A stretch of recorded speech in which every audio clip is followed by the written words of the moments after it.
Ethan Ward, a respected ex-cop known for his discipline and loyalty, walked into his home one night and discovered a secret so shocking it turned him from a hero into a monster. What he saw between his wife, Clara, and his younger sister, Lena, would unleash one of the most horrifying double murders in Texas history, a crime born not from hate, but from unbearable betrayal. Ethan Ward had always been seen as a man who lived by rules. For nearly 2 decades, he served as a police officer in Austin, Texas, earning a reputation for being composed, sharp, and relentlessly fair. When he retired early after a back injury sustained in a car chase, the community threw him a farewell party at the local station. He was the kind of man who waved to neighbors every morning, mowed his lawn with precision, and believed discipline kept chaos away. After leaving the force, Ethan started a private security company, running it from a small office near downtown. He took pride in providing safety to others, never imagining his own home would become a place of danger and betrayal. Ethan's wife, Clara Ward, was loved by everyone who knew her. She worked as a school counselor at Oak Elementary, a woman with a warm smile and patient eyes. Children often ran to hug her at the end of the day, and parents trusted her with their deepest family issues. Clara was devoted to her husband, or at least that's what everyone thought. The couple had been married for nearly 10 years, and while they had no children, they shared a quiet bond built on routine and respect. To outsiders, they seemed unshakable, a picture of calm domestic life. Everything began to change when Ethan's younger sister, Lena, moved into the house.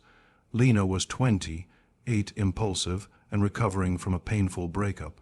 Her boyfriend of 3 years had left her suddenly, taking most of her savings with him. She arrived at Ethan's doorstep one rainy evening, suitcase in hand and eyes swollen from crying. Ethan didn't hesitate to let her stay. He told Clara it was temporary, just until Lena could get back on her feet. Clara agreed, trying to make her feel at home, offering her the guest room and comforting her through long nights of heartbreak. At first, the arrangement worked. Ethan was often out managing clients, while Clara and Lena spent their days together. They went shopping, cooked dinner, and shared long walks in the nearby park. But as weeks passed, subtle changes began to appear in the house. Ethan would come home and notice quiet laughter behind closed doors. He sometimes entered a room only for both women to fall silent, exchanging glances that he couldn't quite read. When he asked what they were talking about, Clara would smile softly and say it was nothing important. Ethan tried not to think much of it. He told himself it was natural for 2 women living under one roof to become close. But something about their closeness began to feel strange. Late at night, he would wake up to faint sounds, whispers, footsteps, the soft creak of doors. He assumed Lena was having trouble sleeping and didn't question it. Yet the feeling that something was being hidden from him grew stronger each day. By the 3rd month, Ethan noticed Clara's habits changing. She dressed differently, spent more time in the guest room, and seemed distant at dinner. When he leaned in to kiss her, she sometimes turned away, pretending to be tired. The warmth between them was fading, replaced by something unspoken and cold. Ethan's mind became restless, replaying every small moment in search of meaning. He wondered if Clara had found someone else, but the idea that it could be his own sister never crossed his mind. What no one around them knew was that inside that calm suburban home, boundaries had already been broken. Clara and Lena had grown too close, their comfort with each other slowly transforming into something forbidden. The affection that started as emotional support had turned into secret intimacy. Ethan continued his days unaware, walking through his house as if nothing had changed, while the foundation of his family life was quietly cracking beneath him. The night that changed everything began like any other humid Texas evening. Ethan had spent most of the day at a client's warehouse, overseeing new security camera installations. By the time he got home, it was almost midnight. The house stood quiet and dark, the kind of silence that usually brought him peace. But that night, something felt different, too still, too careful. He parked his car quietly, noticing that both Clara's and Lena's cars were in the driveway. The porch light flickered softly as he unlocked the front door. Inside, the air smelled faintly of wine and perfume. Ethan walked through the hallway, loosening his tie. The house was unusually warm, and a low hum from the air conditioner, mixed with faint laughter that came from somewhere upstairs. He paused, confused. Clara was supposed to be asleep, and Lena rarely stayed up this late. The sound was soft, 2 voices, then a whisper, then a muffled giggle. His first thought was that they were watching a movie together, but as he took another step, something in his gut tightened. The laughter was too intimate, too close, like something private he wasn't meant to hear. He followed the faint glow of a lamp leaking through the guest room door. It was slightly open. The sounds became clearer now. The slow rhythm of movement, a breath, a soft moan. For a few seconds, Ethan froze where he stood. His mind struggled to make sense of it. Every possible explanation came and went in a blur. Maybe Clara was helping Lena with something. Maybe he was misunderstanding. But deep down, a truth he didn't want to accept was already forming. When he finally pushed the door open, the image before him shattered his world. There, in the dim orange light, he saw Clara and Lena in bed together, sheets tangled around their bodies, their faces pale with shock as they noticed him standing there. The air in the room turned heavy, suffocating. Ethan couldn't move. His body went numb, his thoughts blank. In that moment, years of loyalty, discipline, and control meant nothing.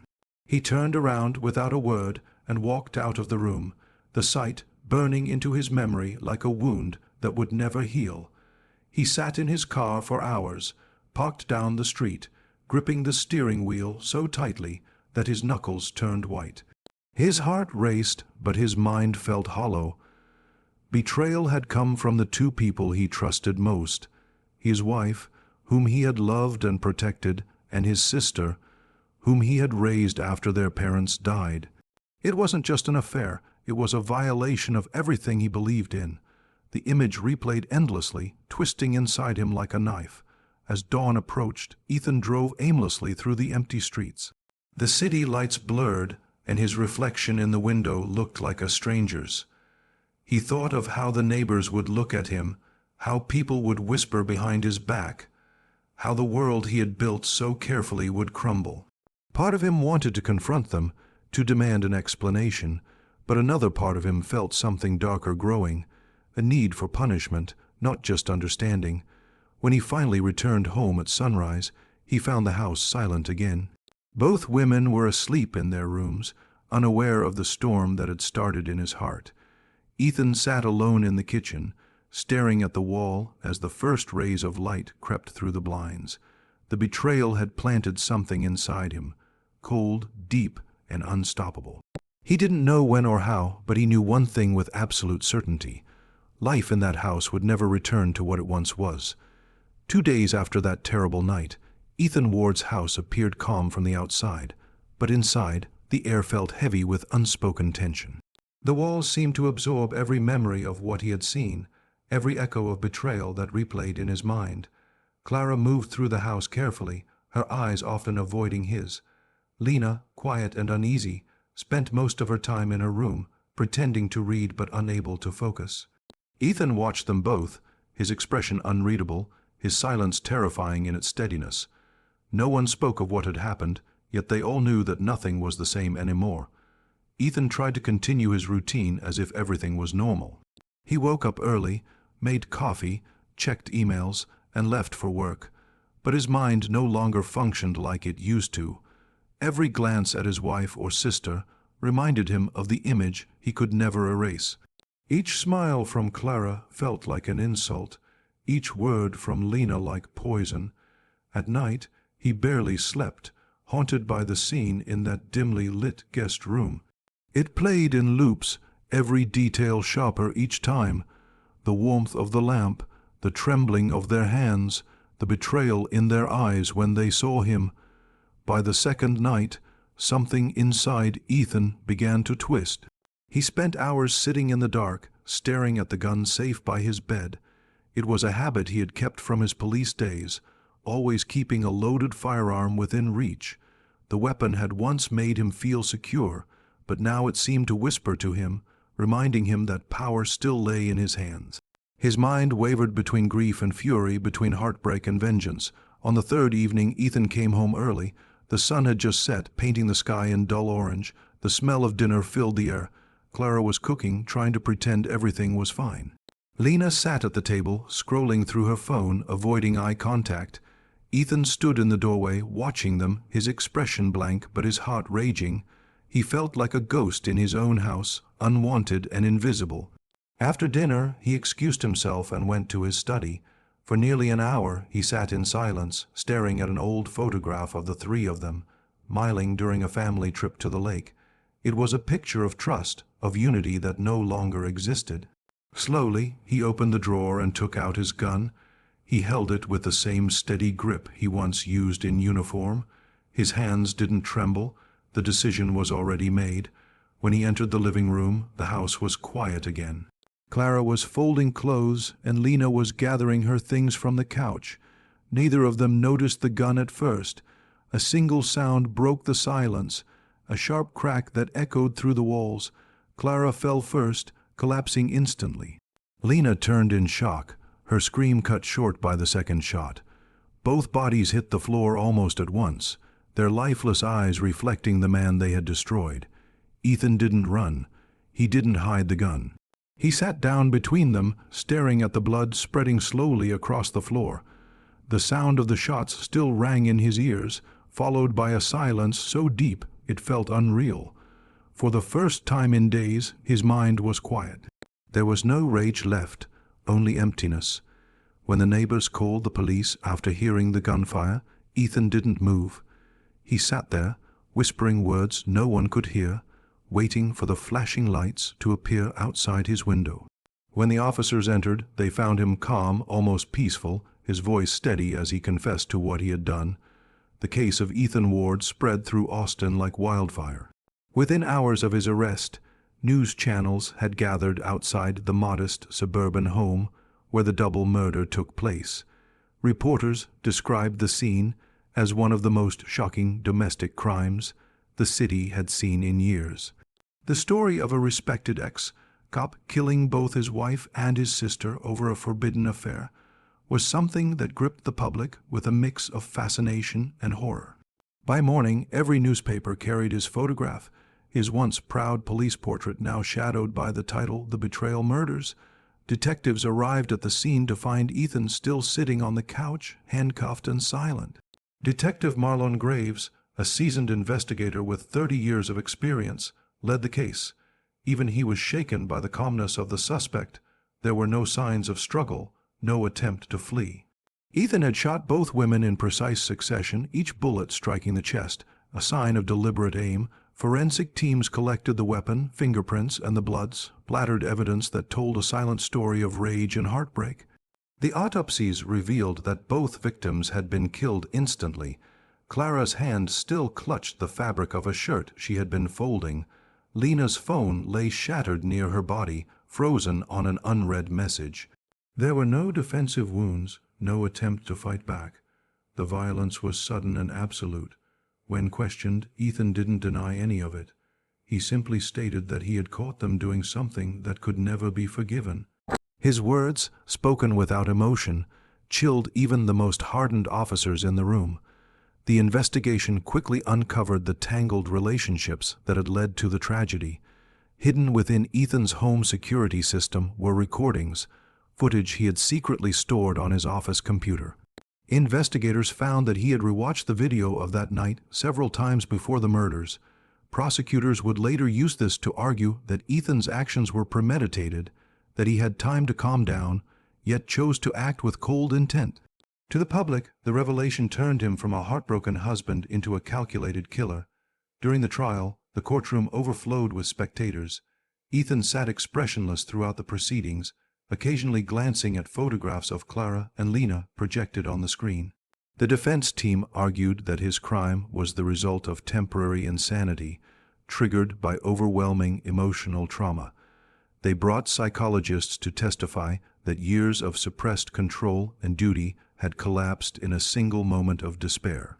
But the prosecution countered fiercely, portraying Ethan as a man obsessed with ownership and discipline, a man who couldn't tolerate losing control even over love. Detective Graves testified about Ethan's composure during the arrest, describing him as eerily calm. The prosecutor emphasized that calmness as proof of calculation, not shock. In the gallery, reporters scribbled every word, eager to capture the contrast between the man in uniform who once protected others and the man who had destroyed his own family. When the verdict came, the courtroom was silent. The jury found Ethan Ward guilty on 2 counts of first-degree murder. The judge, Evelyn Brooks, announced the sentence: 2 consecutive life terms without the possibility of parole. Ethan showed no reaction, no tears, no visible remorse. He only looked at the floor, his hands clasped tightly together, as if still trying to understand how love had turned into something so monstrous. Outside the courthouse, the media called it a tragedy born of secrecy, passion, and pride.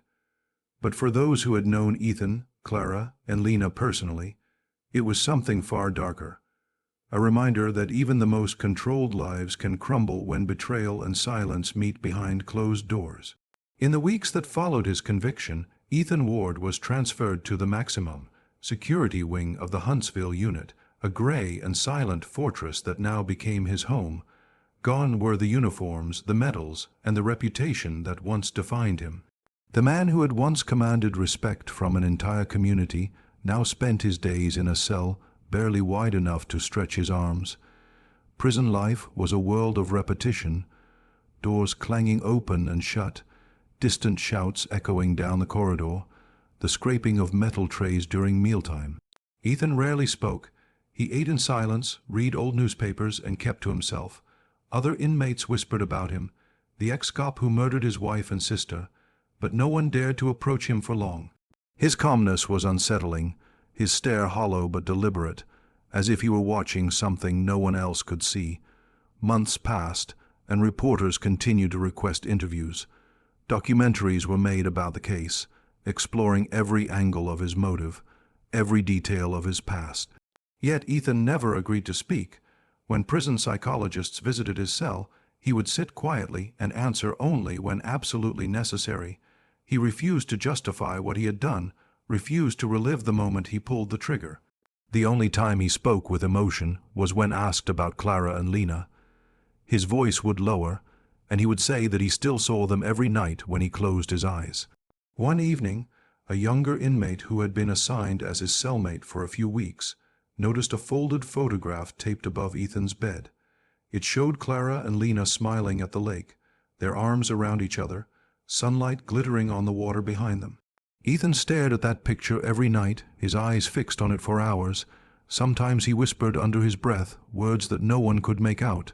The younger inmate later told guards that it was as if Ethan was speaking to ghosts, trapped in a loop of memory and regret. Years went by, and the world outside moved on. The house where the murders took place was sold to a young couple who had no idea of its history. The neighborhood slowly forgot the sound of gunfire, though some neighbors said that the street never felt the same again. The security company Ethan had built collapsed after his arrest, and his police colleagues avoided discussing his name. To them, he was no longer Officer Ward, the reliable man in blue.